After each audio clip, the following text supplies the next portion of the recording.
오늘 한성수 장로님 건강이 여의치 않으시고 또 좀 감기가 심하신 것 같습니다. 그럼에도 불구하고 목소리는 많이 잠기셨지만은 오늘 봐도 참 진실한 기도 하나님께서 응답해 주실 줄 믿습니다. 아멘. 네. 오늘 성탄주일에 우리에게 주시는 하나님의 말씀은 신약성경 마태복음 2장 1절에서 6절까지의 말씀입니다. 제가 한 절, 여러분 한 절 교독하겠습니다.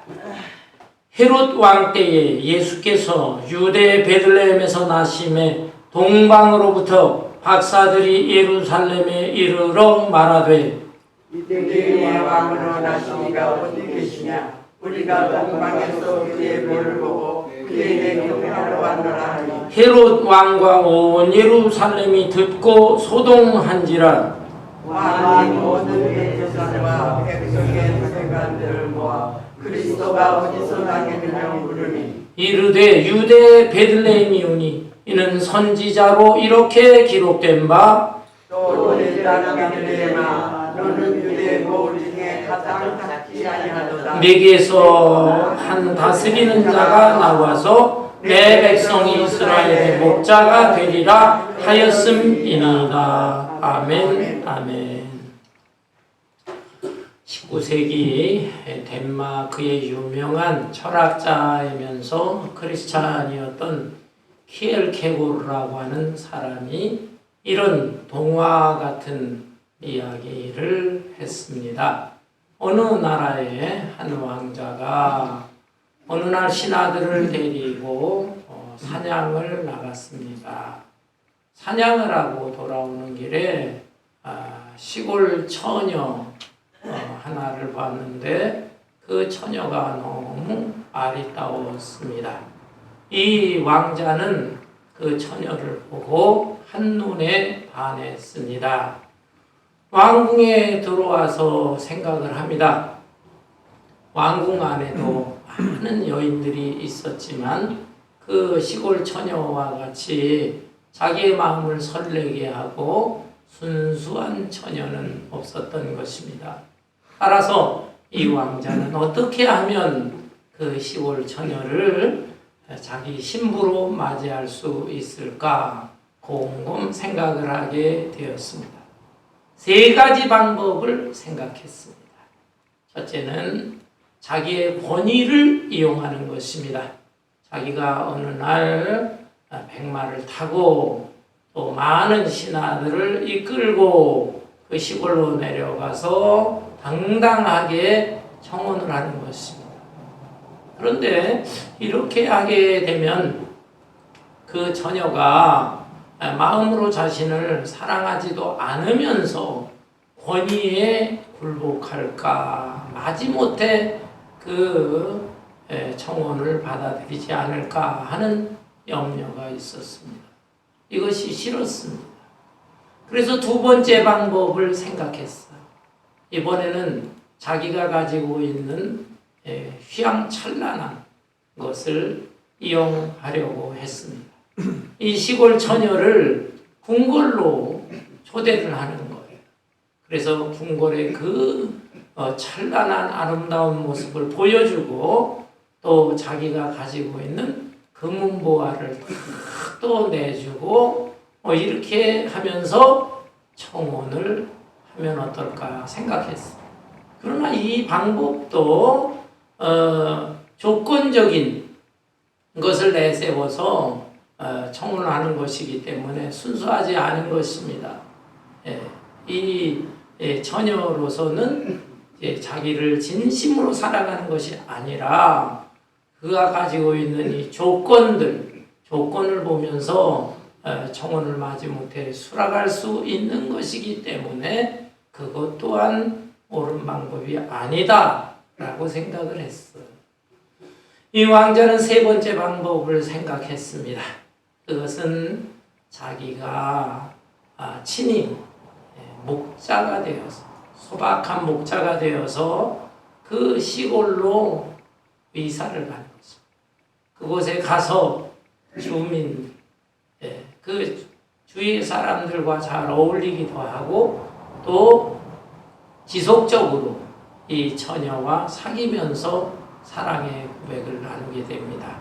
그렇게 함으로써 이 처녀의 마음을 얻게 될 때 이 처녀도 자기 자신을 진심으로 사랑하게 되면 그때 결혼을 하는 것이 좋겠다 생각했어요. 결국 이 왕자는 세 번째 방법을 택함으로 인해서 아름답고 행복한 결혼을 하게 되었다라고 하는 이야기입니다. 그런데 여러분, 이 이야기는 바로 하나님의 아들 예수님께서 이 땅에 오시게 된 그 이유를 하나의 예를 들어서 설명한 것입니다. 이 이야기의 왕자는 바로 예수님의, 하나님의 아들 예수님, 그리고 이 이야기 속에 나오는 처녀, 순수한 시골 처녀는 바로 우리 자신들이라고 하는 것입니다. 여러분, 오늘은 우리 예수님께서 하늘의 영광의 자리를 버리고 이 낮고 천한 땅에 내려오신 것을 기념하는 성탄주일입니다. 이 성탄주일을 맞이하면서 한 가지 의문점이 생기는 것입니다.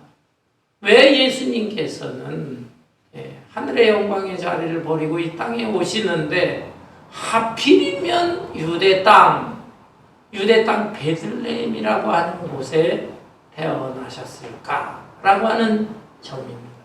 여러분, 여기에는 몇 가지 영적인 깊은 교훈이 있습니다. 첫째는 예수님께서 죽음을 생명으로, 슬픔을 기쁨으로 바꾸기 위해서 베들레헴에서 탄생하신 것입니다. 구약성경 창세기 35장에 보면 베들레헴에 대한 그 지명 이름이 처음으로 나오게 됩니다. 창세기 35장의 내용을 보면 이 야곱이가 4명의 부인을 이끌고 또 여러 자녀들을 이끌고 외삼촌 라반의 집으로부터 자신의 고향으로 돌아가게 되는 내용이 나옵니다. 고향으로 돌아가는 과정에 이 야곱이가 제일로 사랑했던 부인 라헬이죠. 이 라헬이가 해산을 하다가 길거리에서 그만 죽고 말았습니다. 12번째 아들 베냐민. 이 베냐민을 낳으면서 그만 그곳에서 죽었습니다. 야곱은 슬픔을 가눌 길이 없어.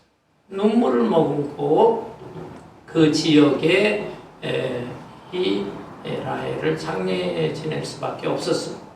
그 지역이 바로 베들레헴이에요. 베들레헴. 그래서 그 이후로 이스라엘 사람들은 베들레헴 하면은 그 죽음 또 슬픔이라고 하는 이미지를 갖고 있었습니다. 여러분, 우리도 어떤 도시를 생각할 때 도시에 대한 이미지가 있습니다. 뉴욕 하면은 무슨 생각이 듭니까? 뉴욕, 세계에서 제일 왕성한 경제 활동이 벌어지는 도시다. 경제의 도시, 무역의 도시, 뉴욕, 이런 이미지가 떠오릅니다. 라스베가스 하면은 무엇이 떠오릅니까? 지금은 뭐 약간 달라졌다고 하지만 그래도 라스베가스는 도박의 도시, 이런 이미지가 있는 것입니다. 마찬가지로 이스라엘 사람들에게 베들레헴이라고 하면 그 죽음과 슬픔이 있는 지역, 이런 이미지가 있었던 거예요. 그런데 하필이면 우리 예수님께서 그 베들레헴에 탄생하셨다고 하는 것은 이제 그 죽음을 생명으로 바꾸리라, 그 슬픔을 내가 기쁨으로 바꾸리라 라고 하는 의미에서 예수님은 베들레헴에서 탄생하신 것입니다. 아멘. 아울러 두 번째 교훈이 있다면 그것은 예수님은 유대인뿐만 아니라 이방인들까지 모든 만민의 구주가 되시는 분이다. 이것을 교훈하기 위해서 베들레헴에서 탄생하셨습니다.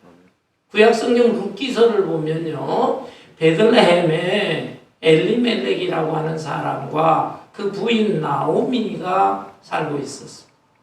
이 두 부부를 통해서 두 아들이 태어나고 이 두 아들과 함께 베들레헴에서 살았는데 어느 해에 이 베들레헴에 흉년이 들었어요. 여기서 살기 어렵겠구나 생각을 해서 그 네 가족은 이웃나라 모압이라고 하는 이방 나라로 이민을 갔습니다. 그런데 이민을 가서 잘 되지 못했어요. 이민 생활을 꽤 오래 했는데 그동안에 이 나오미의 남편인 엘리멜렉이 죽고 또 두 아들이 결혼을 했거든요. 모압 여인들과 결혼을 했지만 두 아들도 다 죽고 말았습니다. 나오미로서는 너무 슬펐습니다. 내가 여기서 너무 힘들고 외로운데 어떻게 살 것인가, 이런 생각을 하게 됐어요. 그래서 나는 내 노후 생활을 고향으로 돌아가야겠다. 베들레헴으로 돌아가고자 했습니다. 근데 두 며느리가 걸리는 것이죠. 그래서 두 며느리, 너희들은 모압 여인들이니까 이곳에 남아서 너희들의 인생을 다시 살도록 해라. 여기 있는 좋은 남자들을 만나서 다시 살도록 하라 했어요. 그 둘 중에 오르바라고 하는 며느리는 알겠습니다 하고 남게 되었고, 여러분이 아시는 대로 룻이라고 하는 여자는 아닙니다. 저는 어머니 따라가겠습니다. 결단을 합니다. 왜냐하면 그 시어머니를 통해서 하나님을 믿게 된 거예요. 신앙을 갖게 된 거예요. 그래서 어머니의 하나님이 나의 하나님이 되시고 어머님이 가시는 곳이라면 저도 가겠습니다. 끝까지 따르겠습니다. 그리하여 시어머니 나오미와 며느리 룻이 베들레헴으로 오게 된 것이죠. 베들레헴에 왔을 때 고향 사람이 보고 어찌하여 이렇게 됐느냐, 너무너무 안타깝구나, 반갑게 맞이하면서도 그 사연을 듣고 같이 슬퍼했습니다. 그런데 여기에 참 드라마틱한 그런 일을 하나님이 준비해 놓으셨어요. 모압 여인이지만 이 룻이 아주 참 신앙도 좋고 참한 여인이었던 것 같습니다.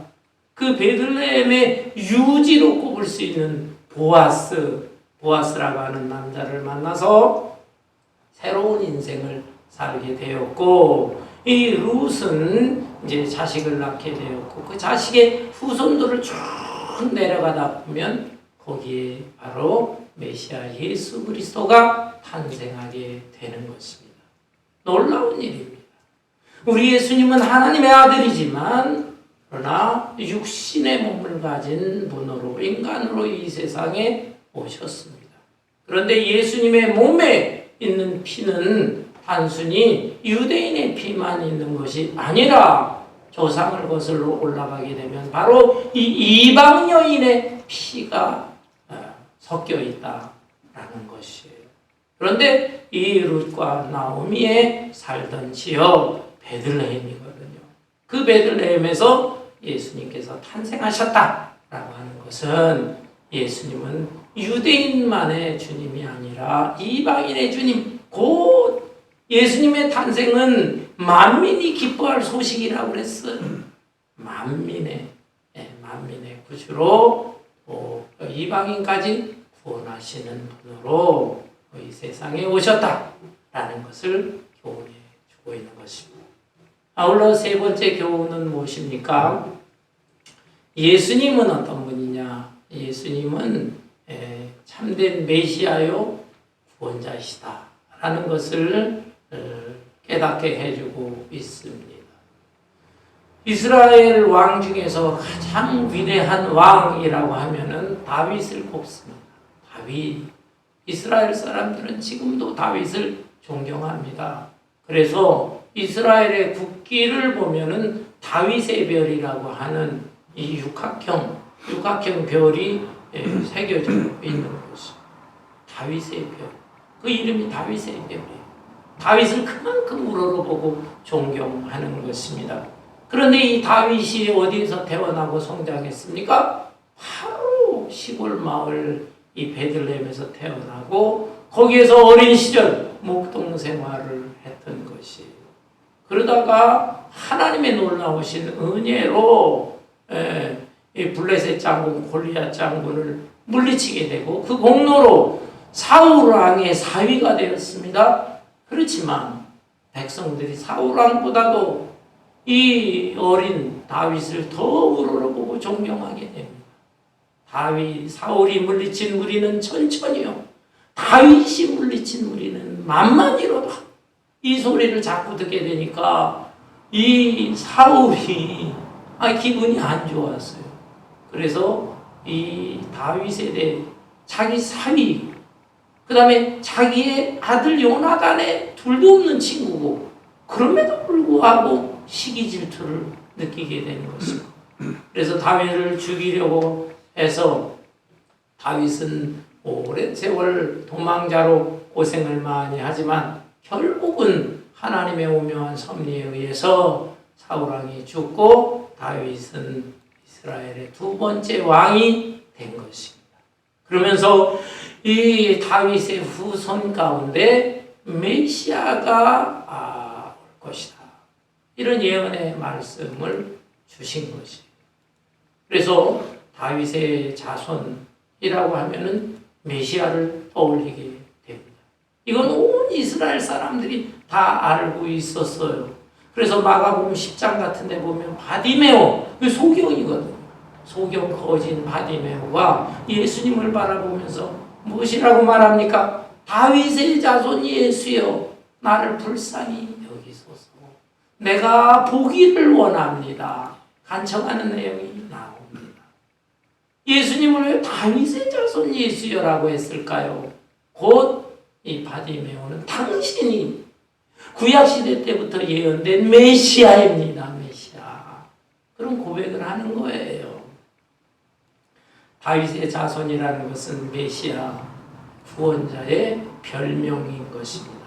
이렇게 예수님께서는 바로 이스라엘뿐만 아니라 온 인류의 구원자가 되시기 위해서 다윗의 고향이었던 그 베들레헴에서 태어나신 것입니다. 아울러 네 번째 교훈이 있습니다. 그것은 하나님께서는 작은 것을 들어서 크고 위대하게 사용하실 수 있는 분이다 라고 하는 의미가 있습니다. 오늘 이 본문의 내용이 무슨 내용인가요? 동방에 있는 박사들, 동방이라고 하는 것은 아마 바벨론 지역, 오늘날의 이라크 쪽이 아닌가. 거기에서 하늘의 별을 연구하는 천문학자들, 박사들이다. 그런데 그들이 하늘의 별을 바라볼 때 어느 날 아주 크고 이상한 별이 나타났어요.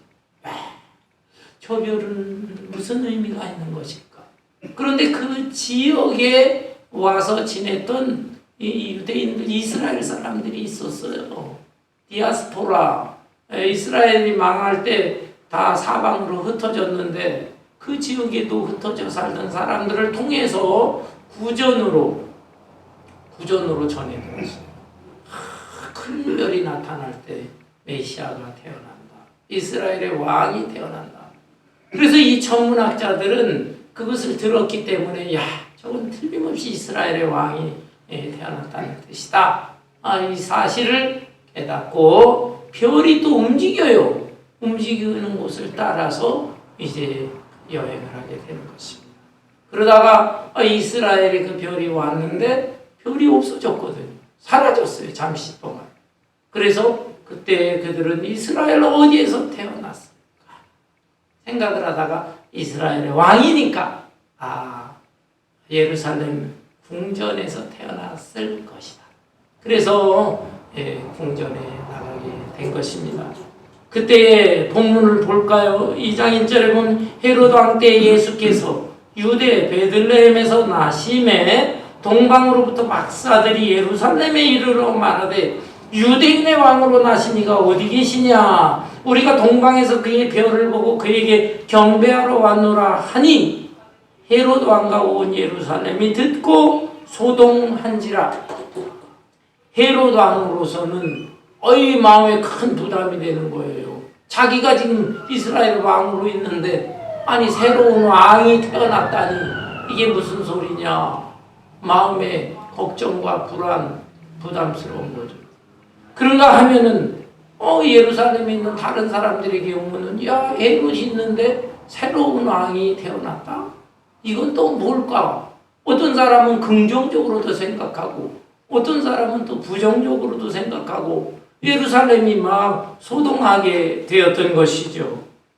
그럴 때에 4절에 보면 왕이 모든 대제사장과 백성의 서기관들을 모아 그리스도가 어디서 나겠느냐 물으니 헤롯 왕으로서는 이제 마음에 큰 염려가 되었던 것입니다.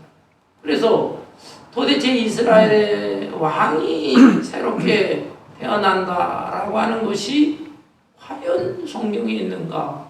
그렇다면 또 어디에서 태어나는가? 그것을 제일 잘 알 수 있는 사람들이 누굽니까? 성경 박사들이죠. 대제사장과 서기관들을 불렀습니다.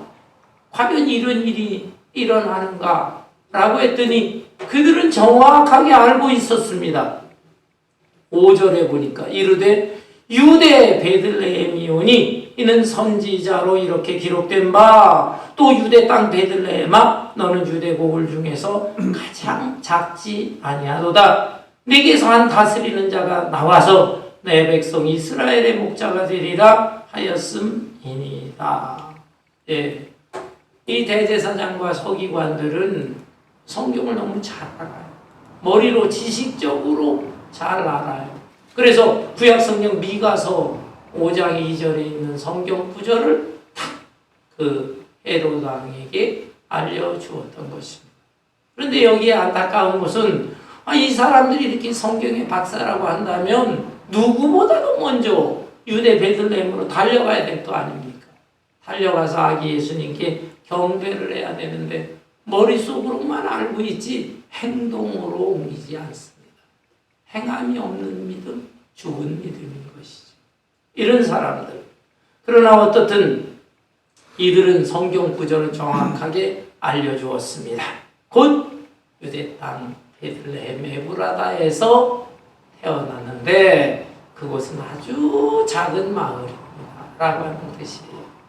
여러분, 이 베들레헴이라고 하는 것은 지금도 작은 지역이지만 사람들에 의하면 한 2만 5천 명 산다고 그래요. 그런데 과거 2000년 전에는 한 1000명 정도밖에 살지 않았던 그런 작은 마을. 그런데 왜 베들레헴이라고 안 그러고 베들레헴? 에브라다야. 여기는 유대 땅 베들레헴아 이렇게 나왔지만 미가서 5장 2절에 보면 베들레헴 에브라다야 이렇게 표현되어 있기도 합니다.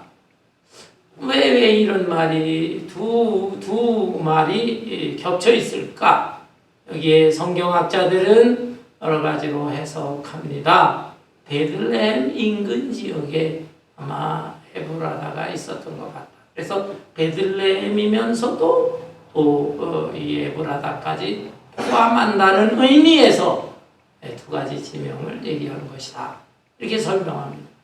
또한 어떤 사람들은 에브라다는 큰 것이다.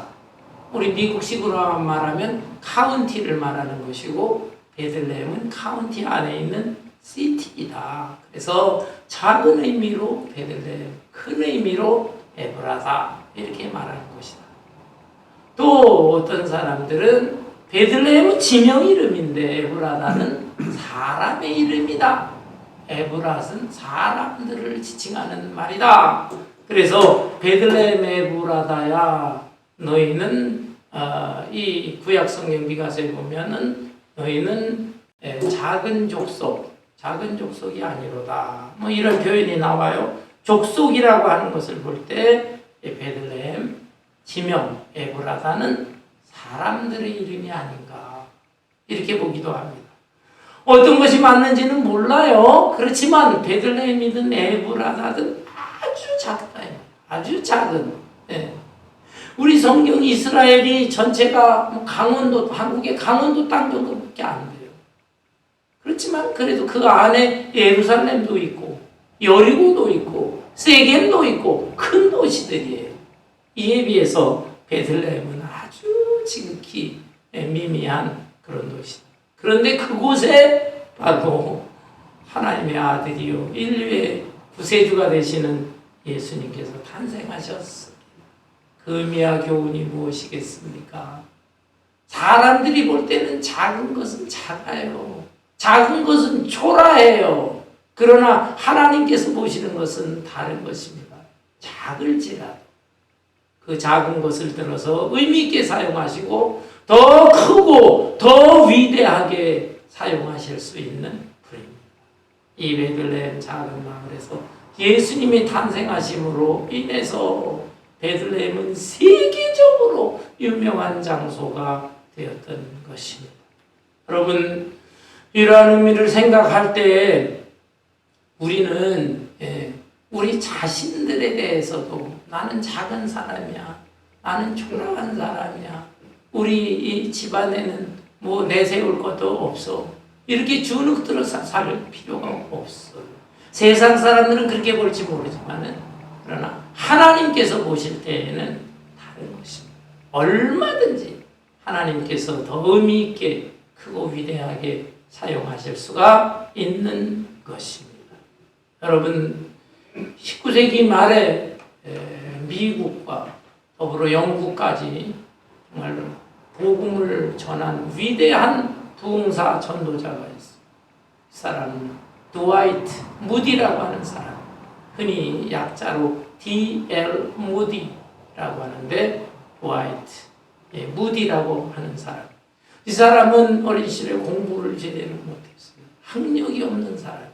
자기의 삼촌인 삼촌이 운영하는 이 구두방에서 종업원으로 일을 하는 그런 사람이었습니다. 그리고 교회는 다녔어요. 이 삼촌이 강제적으로 교회를 나가게 했어요. 그 교회를 다니는데 주일학교 때부터 다니는데 사실은 건성으로 다니는 것입니다. 교회에서 사탕도 주고 과자도 주고 먹을 것도 주고 친구들 어울리는 맛에 다니지 그 말씀의 뜻을 제대로 알지를 못하고 다니는 그런 사람이었습니다. 그런데 주일학교 판사, 교사가 있었어요. 교사 에드워드 킴볼이라고 하는 교사. 이 교사는 참 믿음이 신실하고 아주 맡은 일에 성실한 사람이었어. 드와이트 무디를 이뻐하고 사랑했어. 어느 날 이 무디가 일하는 구두방에 찾아왔어. 네가 바쁘지만 잠깐 시간을 내줄 수 있겠느냐. 무디도 반가웠어요. 그리고 구두방 뒷자리에 가서 대화를 하는데 이 에드워드 킴볼은 복음의 진수, 예수님이 어떤 분이냐, 예수님은 하나님의 아들이시다. 그리고 우리의 구원자가 되신다. 우리는 모두가 다 죄인이다. 그러나 그 예수님께서 우리의 죄를 대신 담당하고 십자가에 죽으셨다. 그러나 죽으심으로 끝나는 것이 아니라 다시 부활하셨다. 이 예수님을 내 마음속에 모시고 예수님과 연합된 삶을 살면 나는 죄 용서를 받고 새로운 인생으로 거듭나는 것이다.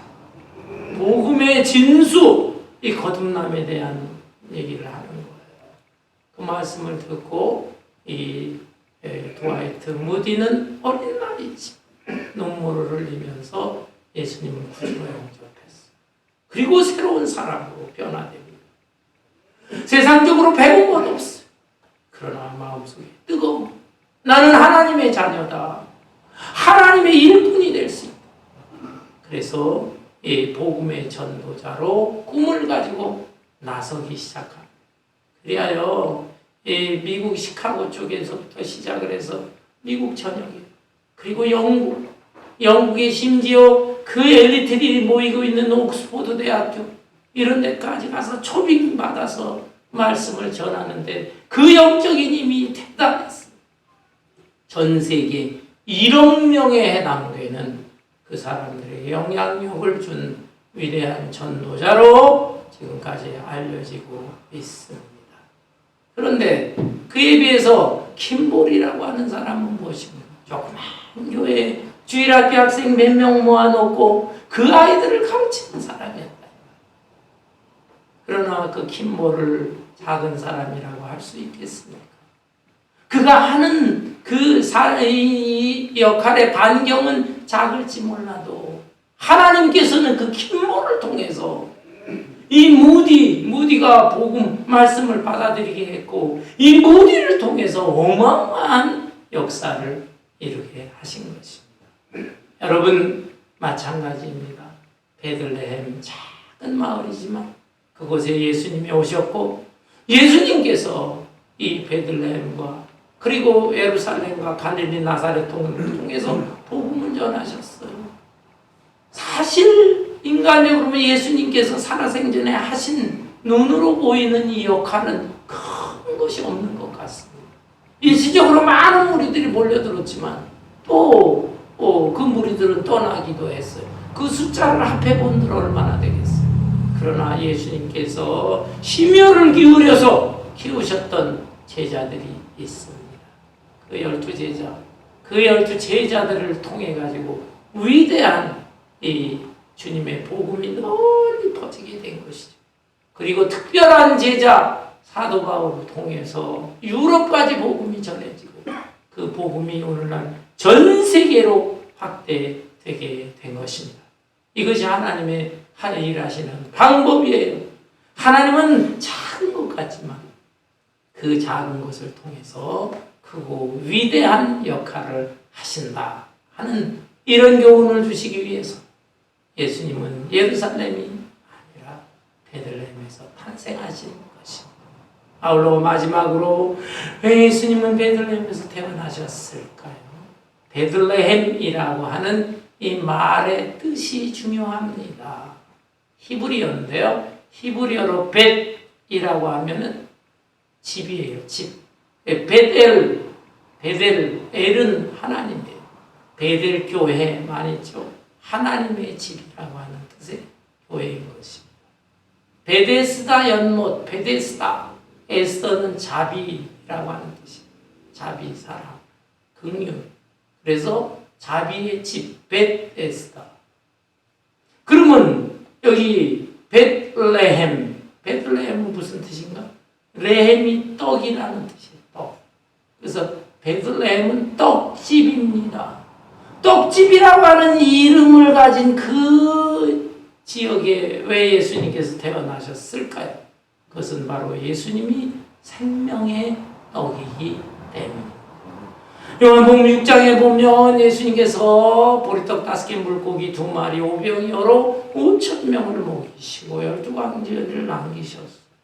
그 기적을 체험했던 무리들은 막 예수님을 쫓아다니면서 예수님 왕으로 모시려고 하기도 했습니다. 그런데 예수님께서는 그 무리들이 단순히 육의 떡만 먹고 나를 따르는구나. 생명의 떡을 먹어야 된다. 그들에게 그걸 가르치셨어요. 그러자 그들은 그게 무슨 뜻인지를 알아듣지를 못했어요. 육의 떡을 먹으면 계속 배고프지만 생명의 떡을 먹는 자는 배고프지 않을 것이다. 무슨 의미인지 모르는 것입니다. 그러면서 예수님은 자꾸 이 영적인 얘기를 말씀하시고 하나님 나라를 말씀하시니까 그들이 조금씩 실망을 해요. 예수님을 따르게 되면 이스라엘 왕이 되고 로마의 군인들, 식민지 안에 군인들 다 쫓아내고 이스라엘 독립이 되고 경제적으로도 잘 살게 하시고 옛날 다윗이나 솔로몬 시대처럼 태평성대를 누리게 하실 것이다. 그걸 기대하고 따랐는데 자꾸 이상한 말씀을 하거든요. 그래서 그들이 실망을 하게 됩니다. 예수님께서는 너희들의 조상 이스라엘 백성들은 옛날 출애굽에서 광야에서 하늘에서 내려온 만나를 먹었다. 하늘에서 내려온 만나 음식, 그건 육의 양식이에요. 그걸 먹었거니와 그러나 내가 주는 양식, 이 양식이야말로 생명의 양식이 될 것이다. 너희들의 조상들은 다 죽었지만 내가 주는 양식을 먹는 자는 영원히 살 것이다. 이런 말씀이 도대체 무슨 의미인지를 몰랐던 것이죠. 그리고 예수님은 내 살을 먹고 내 피를 마시는 자는 영생을 얻게 될 것이다. 한 차원 더 나아가서 내 살을 먹고 내 피를 마시는 자, 성찬의 의미죠. 성찬의 떡과 성찬의 포도주인데 그걸 또 먹고 마셔야 영원히 산다. 아니 이게 또 무슨 말이냐. 이 사람은 자기의 살을 베어서 자기의 피를 뽑아서 우리에게 준다는 말이냐. 말귀를 못 알아듣고 그들은 떠나가게 되는 것입니다. 이제 예수님의 12제자만 남았습니다. 그 제자들도 이 말씀이 너무 어렵습니다라고 합니다. 그러자 예수님이 뭐라고 합니까? 너희도 떠나가려느냐? 무리들이 떠나가는데 너희들도 무슨 의미인지 알지 못하고 떠나가려느냐? 그러자 그래도 다행스러운 것은 제자 중에 수제자라 일컬어지는 베드로가 말합니다. 영생의 말씀이 여기 있사오니 우리가 네게로 가오리까. 우리는 주님이 거룩한 자이신 줄을 아나이다. 그래도 다행스럽게 고백을 했어요. 예수님께서는 그 말을 듣고 기뻐하셨겠죠. 그러나 12제자 중에 나를 팔 자가 있다. 끝까지 말귀를 못 알아들으면서 사탄에게 사로잡혀서 다른 길로 갈 수 있는 사람 가룟 유다를 지목하시는 그 내용이 요한복음 6장에 나와 있습니다. 곧 예수님은 생명의 떡, 우리의 영혼을 구원하시는 분이시다 라는 말씀이에요. 오늘날에도 예수를 믿는다고 하는 사람들 중에는 너무 현실적인 것만 추구하는 경우가 많습니다. 현실적으로 내가 경제적으로 더 잘 살고 몸도 건강해져야 하고 뭐 내 자식도 잘 돼야 하고 다 그런 것만을 목적으로 신앙생활하는 사람들이 있습니다. 물론 그런 것도 이루어지지만 가장 중요한 것은 우리 영혼이 죄사함 받고 영적 생명을 얻어서 영원한 나라에 들어가게 되는 것입니다. 구원의 확신과 영원한 나라에 들어가는 그 영생의 보장, 이것을 가지고 그리고 필요한 대로 하나님께서는 덤으로 육신적인 축복도 베풀어 주시는 것입니다. 여러분 이 사실을 분명히 우리는 깨달아야 되겠습니다. 성탄주의를 맞이해서 예수님은 왜 베들레헴에서 태어나셨습니까? 죽음을 생명으로 슬픔을 기쁨으로 바꾸기 위해서 오셨습니다. 또한 예수님은 유대인뿐만 아니라 이방인까지도 구원하시기 위해서 오셨습니다. 예수님은 또한 다윗의 자손으로 곧 구원자, 이스라엘만이 아니라 인류의 구세주가 되기 위해서 오신 겁니다. 아울러 예수님은 작은 마을, 작은 고을의 목수의 아들로 초라하게 태어나고 성장하셨지만 정말 위대한 이 세상 영웅을 그 누구도 해결할 수 없는 영혼을 구원하는 메시아가 되신 것입니다. 아울러 예수님은 생명의 떡입니다. 이 사실을 우리가 분명히 깨달았다고 한다면 우리도 이제 베들레헴의 역할을 해야 되겠어요.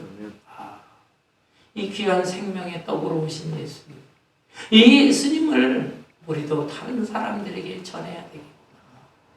여러분 떡 파는 사람들이 되시기를 바랍니다. 아멘. 여러분이나 저나 어린 시절에 한국에서 생활할 때에 겨울밤, 추운 겨울밤에 잠은 안 오는데 배가 출출하잖아요. 그때 밖에서 외치는 소리를 꽤 여러 번 들으셨을 것입니다. 무슨 소리입니까? 떡 파는 사람들이 있어요. 돌아다니면서 메밀묵 사리 모찌떡 사세요. 메밀묵 팔고 떡 팔고 떡장수의 소리, 그거를 들으면서 저도 너무 배고파가지고 형들하고 얘기를 하고 가위바위보 해가지고서 제가 더 가위바위보 치면은 달려나가가지고 떡을 좀 사고 묵도 사고 했던 경험이 있습니다. 열심히. 그 사람들은 그냥 떡가게만 차려놓고 파는 사람이 아니라 그 춥고 캄캄한 밤중에도 돌아다니면서 떡을 파. 오늘날에 우리는 어떻게 해야 됩니까? 그저 내가 교회만 다니면 된다. 그저 큰 교회들은 이 교회만 그냥 뭐 여러 가지 시설 프로그램 많으니까 가만히만 있어도 그냥 사람들이 몰려온다. 그렇게 안주하고 있는 교회들도 많을 것입니다. 그러나 사실은 우리는 가만히 기다리는 사람이 아니라 떡 파는 사람들, 떡장수가 되어야 합니다. 열심히 우리의 가족, 우리 이웃, 우리 주변에 나가서 베들레헴의 생명의 떡으로 오신 예수님, 이 예수님을 우리도 담대하게 힘있게 마음껏 증거하는 성탄의 증인으로 떡장수로 살아가시기를 주님의 이름으로 축원합니다.